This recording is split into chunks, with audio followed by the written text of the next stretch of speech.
Welcome back to Wonderful Radio, and thank you for joining us for episode 35 with DJ Flavya. Bringing us a São Paulo, Brazil sound to her style, this mix is a delightful treat. As it is always great getting to know every artist more, Flavya and I had a chance to Zoom chat more about her travels and experiences as a DJ. Stay locked in and enjoy. Thank you for tuning in to Wonderful Radio. To Brazil. Come on, everybody. Hey, what's up, everyone? It's Silly Girl Carmen. We are back with another episode of Wonderful, and I'm super happy to be sitting with Flavya today. We're going to talk more about her and her DJ journey, and then you're going to be able to enjoy her amazing mix. How are you doing today? Hey, Carmen, what's up? Doing well. How are you? Good. Yeah, I'm doing well. I'm glad that we can connect on here. So yeah, we're gonna jump right into it. I do like to give our listeners a little bit of an intro into maybe where you're from and where you're currently at, just to give us reference. Okay, so I'm the type I just move around a lot, but the pandemic wasn't really different, but right now, I'm located in Massachusetts on Martha's Vineyard, but I spent the past 8 years in São Paulo, Brazil. And before that, I was in New York City for like 6 or 7 years. Before that, moving around different places, long story. But yeah, basically these major cities, New York and São Paulo, spent like the past 15 years or so, and now I'm in a place just with nature. It's a different feeling, but I'm loving the vibe. Awesome. Yeah, that's good. All right, well, let's jump into this. So I'm going to go straight for this question. What has been your favorite performance experience thus far as a DJ? There's been so many, honestly. It's such a hard question. But I have to say, like, the most epic experience was this festival I played at the end of 2019 called Koala Festival. Oh. And that's based in São Paulo, Brazil. And it was just so amazing because I had already been there for 7 years. Before this was actually my second time playing at Koala, but like this was my first official like festival with them. They did a bunch of smaller events before. It was just such an epic experience because in those years there, I was really connected to this local São Paulo Brazilian music scene and it was just awesome because I knew so many people at this festival. I knew like so many of the artists performing, but it was huge. It was thousands of people, and I literally like I walked back from the festival, but I lived like in the neighborhood that it was, and I took an Uber there because of the equipment, but it took like 5 minutes, and and then my roommates and my friends that were neighbors like came, and it was just such an amazing experience because it really felt like a community at the same time. It wasn't like this like other festivals I've been at which were also amazing, but I felt very much like overwhelmed, like I didn't know anyone there or was a different place. And this was like in my neighborhood, epic festival with people I know, with music I love, with artists I love. It was such a cool experience. So awesome. Good times. Grateful for that. Yeah. I like the name of that too, Koala. I'm gonna have to look that up. But yeah, I definitely can resonate with what you're saying because yeah, some festivals just feel like a big business production where it's just like we're all just here and it's just a big show, and then some of them you can really get that like community family feel where it's like, wow, this is just a good time and like this experience where we can all be out here together. It's really cool. So that makes a lot of sense. And yeah, I'm gonna look that one up. It sounds cool. So I see you also are a producer. How long have you been doing production and how did you learn? Can you tell us more about that process and journey? Yes.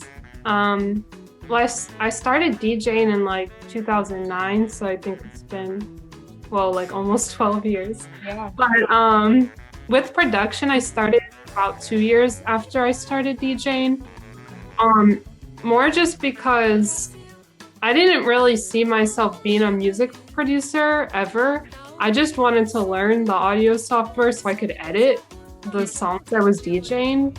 Because I've always been really into like more organic music. So like I've always been really into the Brazilian music, like samba and bossa nova and stuff. But I was also came from like a hip hop background, so it was just kind of hard mixing the songs together with, I wanted to play like world music with hip hop and other types of like contemporary tracks. And they just don't sound very good mixed together. So I kind of was just like, I just want to learn to make simple edits or mashups. Mm-hmm. And that's basically like why I started.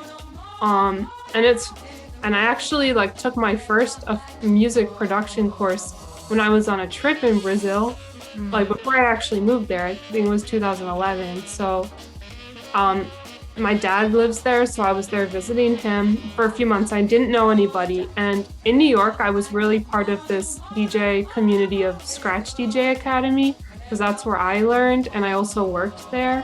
So I kind of was like thinking when I got to Brazil, like, I'll just find a DJ school or a music production school because I'll learn and I'll meet people. And it was kind of just like a different scene because they didn't really, I mean, it was hard to find a hip hop, vibe type of place like I'm used to. There's a lot of techno, DJ and production schools there. So I went to them. They were a bit pricey for me at the time. I couldn't afford it, but I found a smaller school that basically was like, oh, like you're a DJ from New York. You could take our music production class and we won't charge you anything, like if you do some workshops here with us. And they opened up their space to me. That was really my first like meeting music people down there. It was a very small place. They would usually only have a couple people in there at a time, but it was so awesome because like they opened the space, they taught me, they let me come in there and practice, and it was like something to do because, it's like a weird feeling moving. Like when I moved down there, first I was not really fluent in Portuguese and then didn't know anyone, and I was like, I need to meet music people. Where do I start? Yeah. But it was a great start, honestly. And it just kept me going once I started with Ableton. And I haven't ever moved to another program because Ableton's just like so amazing. You can perform live with it. You can do recording and edit. So through the music production, through the years, like I went into so many other areas from this program. Like after a few years, I met other producers. I studied with other producers there that I finally found the more hip hop people. And then I actually like had a recording studio for a year and like of Brazilian rap. And we did some like other types of more contemporary Brazilian music stuff. Mm-hmm. So that was like such a cool experience because I was still kind of learning as a music producer, but I was working with this guy who was more experienced, and he was really connected to like all of these artists from the pop, hip hop, and bass local scenes. So there were always artists coming in there, and he would give me work, and I would just like, be meeting people on my own, but I had a studio to bring them to and work in. So it all just like led to that. But I guess it also helped me with my DJ sets, like making edits, which I love to do of these older songs. And I still do that now. I have so much fun doing that. And now, I'm basically like just doing, I started this record label, and so it's remote. Everything is remote now, which is awesome. Doing collabs remote. But I have a partner for this label, so it makes it smooth and more fun and motivating. The label's called Serena Sounds. Nice. And we started this.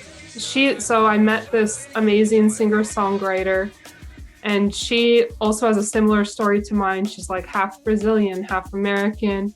We have similar goals with music. We're trying to move into like a more like, we just like want like an outlet for our more feminine sounds, which don't really resonate with any particular music genre.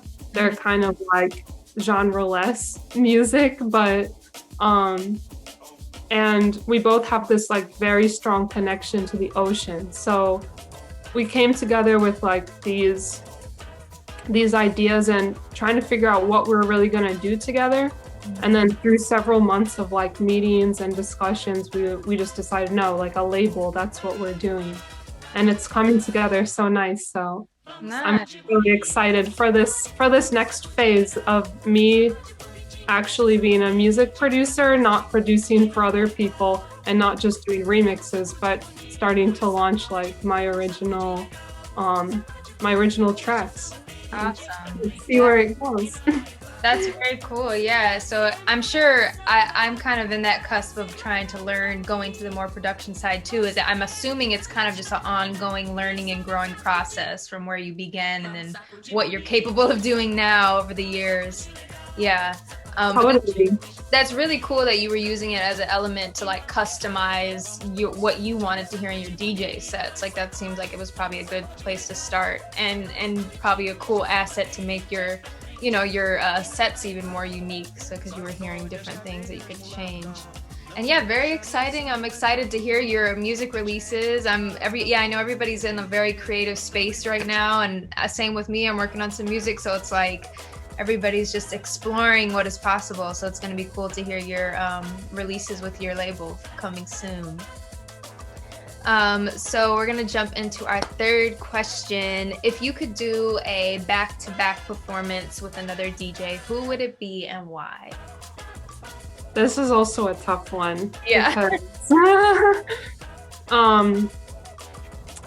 Because I feel like since I've gotten really into just like editing and remixing songs, like I definitely would want to do a back-to-back with someone who's kind of into that, like taking the old music and remixing it, but also someone who's fun. And there's so many DJs that I haven't seen live, so I'm like, I don't know what their vibe is. Right. But I guess I have to say, like, probably like the DJ that impressed me the most with the vibe that I just think would be so much fun to do back to back with is DJ Marky.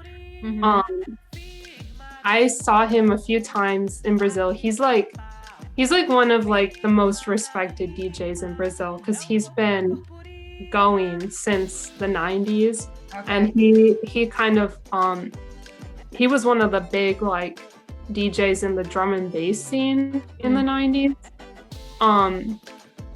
But he's still going, and it's been so many years. He's just a great like role model.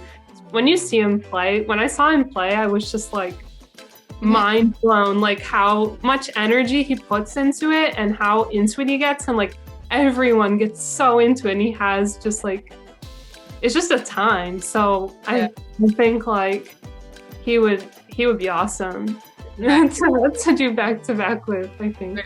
Okay, dope. Yeah, I'm gonna have to, the name sounds very familiar. I'm gonna have to go look it up though to get a vibe for it. Yeah, I feel the same way though. I'm definitely attracted to the DJs where it's like they're up there and it just seems like they're literally in the music, like their whole energy, their whole body. It's like, wow, this is a full experience. All right, we're gonna wrap it up with one more question.